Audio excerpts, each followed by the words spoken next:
2026 T20 world cup లో మరోసారి మన టీమిండియా వర్సెస్ ఇంగ్లాండ్ సెమీఫైనల్ కాగా క్రికెట్ అభిమానులకి ఇది భారీ మ్యాచ్ రాబోతుంది. ఇది సాధారణ మ్యాచ్ అయితే అస్సలకే కాదు. ఎందుకంటే వరుసగా మూడోసారి టీ20 వరల్డ్ కప్ సెమీఫైనల్లో ఈ ఇరు జట్లు పోటీ జరగడం ఇది మూడోసారి. ఇప్పటి వరకు జరిగిన 2 సెమీఫైనల్స్ లో ఒకసారి ఇంగ్లాండ్ గెలవగా మరోసారి మన టీమిండియా గెలిచింది. అందుకే ఈ మ్యాచ్ డిసైడర్ లాంటి సెమీఫైనల్ అని చెప్పుకోవాలి. ముఖ్యంగా ఈ మ్యాచ్ వివరాల్లోకి వెళ్తే ముంబై వేదికగా వాంఖేడే స్టేడియంలో జరిగే ఈ మ్యాచ్ సాయంత్రం 7 గంటలకు స్టార్ట్ అవబోతుంది. ముఖ్యంగా ఈ యొక్క సెమీఫైనల్ 2లో గెలిచిన టీం డైరెక్ట్ గా రేపు ఆదివారం జరగబోయే ఫైనల్ మ్యాచ్ లో న్యూజిలాండ్ తో తలబడనుంది. వివరాల్లోకి వెళ్తే మన టీమిండియా బలహీనతల విషయానికి వస్తే, ముఖ్యంగా మన టీమిండియా బలంకి వస్తే, మన టీమిండియా యొక్క బలం ఏదైనా ఉంది అంటే అది బ్యాటింగ్ అనే చెప్పాలి. మరీ ముఖ్యంగా సూర్యకుమార్ యాదవ్, ఇషాన్ కిషన్, సంజు శాంసన్, తిలక్ వర్మ, హార్దిక్ పాండ్యా, దుబేలతో మన బ్యాటింగ్ లైనప్ చాలా స్ట్రాంగ్ గా ఉంది. ఎందుకంటే ప్రతి బ్యాటర్ రన్స్ స్కోర్ చేశాడు. ఇక్కడ నేను అక్షర్ పటేల్ పేరు చెప్పట్లేదు, ఎందుకంటే తనకు బ్యాటింగ్ చేసే అవకాశం అంతగా రాలేదు కాబట్టి. మరీ ముఖ్యంగా ఈ యొక్క వాంఖేడే పిచ్ లో సూర్యకుమార్ యాదవ్, హార్దిక్ పాండ్యా, ఇషాన్ కిషన్ చాలా అంటే చాలా ప్లస్ పాయింట్ అని చెప్పాలి. ఎందుకంటే వాళ్ళు ముంబై ఇండియన్స్ కి వాళ్ళకి ఇది హోమ్ గ్రౌండ్, వాళ్ళకి ఎవ్రీ డైమెన్షన్ అనేది తెలుసు ఈ గ్రౌండ్ లో. దాంతో పాటుగా బౌలింగ్ లో జస్ప్రీత్ బుమ్రా, హర్షదీప్ సింగ్, వరుణ్ చక్రవర్తి చాలా కీలకంగా మారనున్నారు. ఇవాళ మ్యాచ్ లో మన డెత్ ఓవర్స్ లో మన టీమిండియా ఎలా వేస్తుంది అనేది చూడాలి. ఇంకా మైనస్ విషయానికి వస్తే మన టీమిండియా చాలా పూర్ ఫీల్డింగ్ చేస్తుంది. మరీ ముఖ్యంగా చాలా ఈజీ క్యాచెస్ కూడా డ్రాప్ చేస్తుంది. ఇప్పుడు ఈ యొక్క సెమీఫైనల్స్ లో ఎలాంటి ఈజీ క్యాచెస్ మిస్ చేసినా అది బ్యాడ్ సైన్ గా చెప్పుకోవచ్చు. ఈ యొక్క విషయాన్ని మన టీమిండియా ఎలా కంబ్యాక్ చేసి వస్తారో చూసుకోవాలి. మరో ఎండ్ లో అభిషేక్ శర్మ యొక్క ఫామ్ అనేది సందిగ్ధతగా మిగిలి ఉంది. తను ఎలా ఆడతాడు అనేది ఈ యొక్క మ్యాచ్ లో మనం వేచి చూడాలి. ఇంకా ఇంగ్లాండ్ విషయానికి వస్తే వాళ్ళ జట్టు గురించి చెప్పాలంటే ముఖ్యంగా వాళ్ళ బ్యాట్స్మెన్స్ అందరూ చాలా అటాకింగ్ గేమ్ ఆడుతున్నారు అని చెప్పాలి.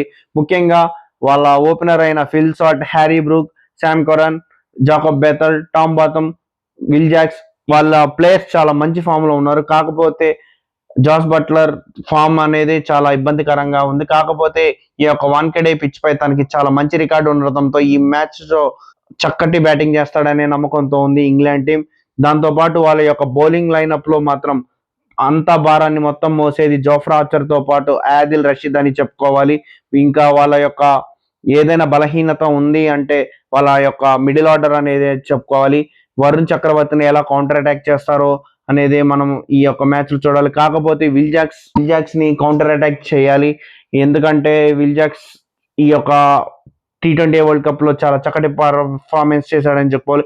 ఇంకా కీలక పోరుల విషయానికి వస్తే Jasprit Bumrah versus Jos Buttler అని చెప్పాలి. మన జస్ప్రీత్ బుమ్రాకి both Phil Salt and Buttler పై చాలా మంచి రికార్డు ఉంది. తనని ఆడటానికి చాలా కష్టపడ్డారు. దాంతో పాటుగా హర్షదీప్ సింగ్ కూడా ఫిల్ సాల్ట్ పై అండ్ జాస్ బట్లర్ పై చాలా చక్కటి రికార్డ్ కనిపిస్తుంది. ఇంకా సూర్యకుమార్ యాదవ్ వర్సెస్ ఆదిల్ రషీద్ అని చెప్పాలి. ఆదిల్ రషీద్ ని మన సూర్యకుమార్ యాదవ్ మిడిల్ ఓవర్స్ లో ఎలా కౌంటర్ అటాక్ చేస్తాడు అనేది చాలా ఆసక్తికరంగా ఉంది. ఇంకా Indian spin versus England middle order అని చెప్పాలి. ముఖ్యంగా టామ్ బ్యాటన్ కానీ, జాకబ్ బెథల్ కానీ, హ్యారీ బ్రూక్ కానీ అసలు మన యొక్క వరుణ్ చక్రవర్తిని ఎలా ఎదుర్కొంటారో అనేది అసలు చాలా చూడాలి. ఇంకా పిచ్ రిపోర్ట్ విషయానికి వస్తే ముంబై వాంఖేడే పిచ్ అసలు బ్యాటింగ్ ఫ్రెండ్లీ వికెట్ బోత్. కాకపోతే బౌలర్స్ కూడా ఈక్వల్లీ సపోర్ట్ లభిస్తుంది. ఒక రెడ్ సాయిల్ వికెట్ ఇస్తే మాత్రం బ్యాట్స్మెన్స్ తో పాటు పేస్ బౌలర్స్ కూడా గేమ్ లోకి వచ్చే అవకాశం చాలా ఉంది. ఈ పిచ్ పై 180+ స్కోర్ అనేది ఒక యావరేజ్ స్కోర్. ఇంకా పవర్ ప్లేలో ఎవరైతే డామినేట్ చేస్తారో వాళ్ళకే ఈ యొక్క మ్యాచ్ లో పట్టు సాధించే అవకాశం ఉంది. ఇంకా టాస్ విషయానికి వస్తే మాత్రం ఎవరైతే టాస్ గెలుస్తారో ఇన్ కేస్ ఈ రోజు డ్యూ వచ్చినట్లయితే ఎవరైనా చేస్ చేయడానికే ప్రిఫర్ చేస్తారు. కాకపోతే ఫస్ట్ బ్యాటింగ్ చేసిన వాళ్ళు 200+ స్కోర్ చేస్తే మాత్రం చేస్ చేసే జట్టుకి చాలా ప్రెషర్ లోకి వెళ్తారని చెప్పుకోవచ్చు ఈ పిచ్ పై. ఇంకా నా యొక్క ఒపీనియన్ అయితే మన టీమిండియా ఈ మ్యాచ్ లో ఈజీగా విన్ అవుతారని నా యొక్క గట్ ఫీలింగ్. దీనికి కారణం ఏంటంటే lot of experience of Suryakumar Yadav, Hardik Pandya, Ishan Kishan, Jasprit Bumrah. ఈ గ్రౌండ్ గురించి నలుమూలలా వాళ్ళకి తెలుసు. వాళ్ళు చక్కగా పర్ఫార్మెన్స్ చేస్తే మన టీమిండియా సునాయాసంగా ఈ మ్యాచ్ లో గెలిచి సెమీఫైనల్స్ లో ఇంకా ఫైనల్స్కి వెళ్ళి న్యూజిలాండ్ పై కప్పు కొడతారని నా యొక్క నమ్మకం. ఈ వీడియో కానీ మీకు నచ్చినట్లయితే లైక్, షేర్, సబ్స్క్రైబ్ తో పాటు కింద ఉన్న బెల్ ఐకాన్ని క్లిక్ చేసి మమ్మల్ని మా ఛానల్ని ఎంకరేజ్ చేయండి.